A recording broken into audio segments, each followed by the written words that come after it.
नमस्कार, मैं हूं राधा राणा और आप देख रहे हैं आरवी टाइम। बिहार की राजनीति एक बार फिर नए रंग और नए चेहरों के साथ चुनावी रणभूमि में सजी सवरी नजर आ रही है। इस बार चुनावी माहौल में पुरानी पार्टियों के साथ साथ कुछ नए चेहरे भी अपनी किस्मत आजमाने मैदान में उतर चुके हैं। प्रशांत किशोर, आरसीपी सिंह, शिवदीप लांडे और इंजीनियर आईपी गुप्ता जैसे नाम अब बिहार की सियासी गलियों में चर्चा का बड़ा विषय बने हुए हैं। यह नाम सिर्फ चेहरे नहीं है बल्कि चुनावी समीकरणों को बदलने का दावा करने वाले नए मोहरे हैं। सवाल ये उठ रहा है कि क्या ये नए चेहरे वाकई बिहार की राजनीति में कोई बड़ा असर छोड़ पाएंगे या फिर ये भी बीते चुनाव की तरह शोर शराबे तक ही सीमित रह जाएंगे। बिहार में जातीय और क्षेत्रीय आधार पर पार्टियों के गठन और उनके बिखरने की कहानी कोई नई नहीं है। हर चुनाव में नए दल उभरते हैं और ज्यादातर गायब भी हो जाते हैं, लेकिन इस बार तस्वीर कुछ अलग दिख रही है। बीते 7 महीनों में बिहार में 4 नए दलों का गठन हो चुका है। इन 4 दलों में सबसे ज्यादा चर्चा में है जन सुराज पार्टी यानी जसपा, जिसे प्रशांत किशोर ने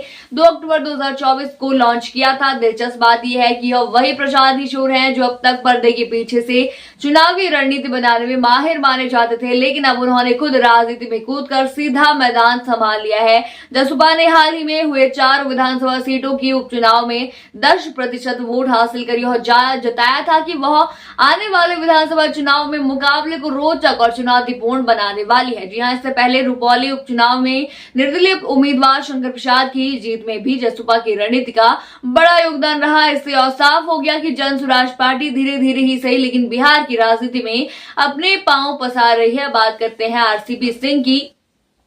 31 अक्टूबर 2024 को आरसीपी सिंह ने आशा नाम से अपनी नई पार्टी का ऐलान किया। इस पार्टी का मकसद साफ है, कुर्मी और कुशवाहा समाज के वोट बैंक को अपनी तरफ खींचना। बिहार में समाज की आबादी लगभग 7% है और आरसीपी सिंह इसी के सहारे अपनी पार्टी को मजबूत करने की तैयारी में जुटे हुए हैं। उन्होंने 140 सीटों पर चुनाव लड़ने का दावा किया है। राजनीतिक गलियारों में चर्चा है कि क्या आरसीपी सिंह जेडीयू को नुकसान पहुंचा पाएंगी या फिर उनका यह सियासी सफर महज एक प्रयोग बनकर रह जाएगा। बात है शिवदीप लांडे पर। महाराष्ट्र के मूल निवासी और कभी बिहार में अपने अनोखे पुलिसिंग स्टाइल के लिए चर्चा में रहे आईपीएस अफसर शिवदीप लांडे ने अप्रैल 2025 में हिंद सेना नाम की पार्टी का गठन किया। पुलिस की वर्दी छोड़कर राजनीति के मैदान में कदम रखने वाले लांडे पर पहले से ही बाहरी होने का ठप्पा लग चुका है। फिर भी वो पूरी ताकत के साथ सभी सीटों पर चुनाव लड़ने की घोषणा कर चुके हैं। अब देखना दिलचस्प होगा कि जनता उन्हें एक नेता के रूप में कितना स्वीकार करती है।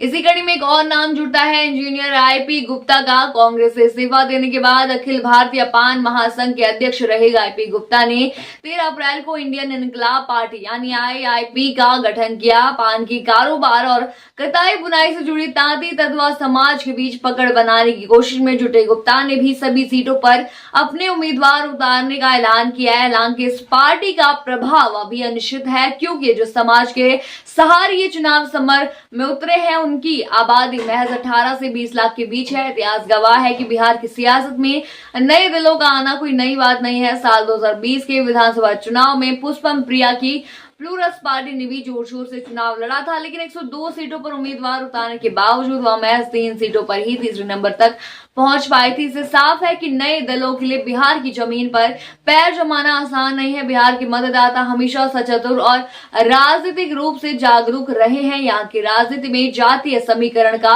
गहरा प्रभाव रहता है। ऐसे में ये नए चेहरे क्या पुराने नेताओं की पकड़ को चुनौती दे पाएंगे या नहीं, यह तो आने वाला वक्त ही बताएगा। जसपा को शुरुआती सफर में भले ही थोड़ी सफलता मिली हो, लेकिन बाकी दलों के लिए ये राह इतनी आसान नहीं दिख रही। आखिर में सवाल ये भी है, क्या ये चारों नए दल बिहार की राजनीति में कोई नई लकीर खींच पाएंगे या फिर बीते दिनों की तरह सिर्फ शोर शराबे तक ही सिमट जाएंगे। एक तरफ जनता विकास और स्थिरता चाहती है, वहीं दूसरी ओर राजनीति के इस नए समीकरण में उसे नए चेहरे और नए वादे भी लुभा रहे हैं।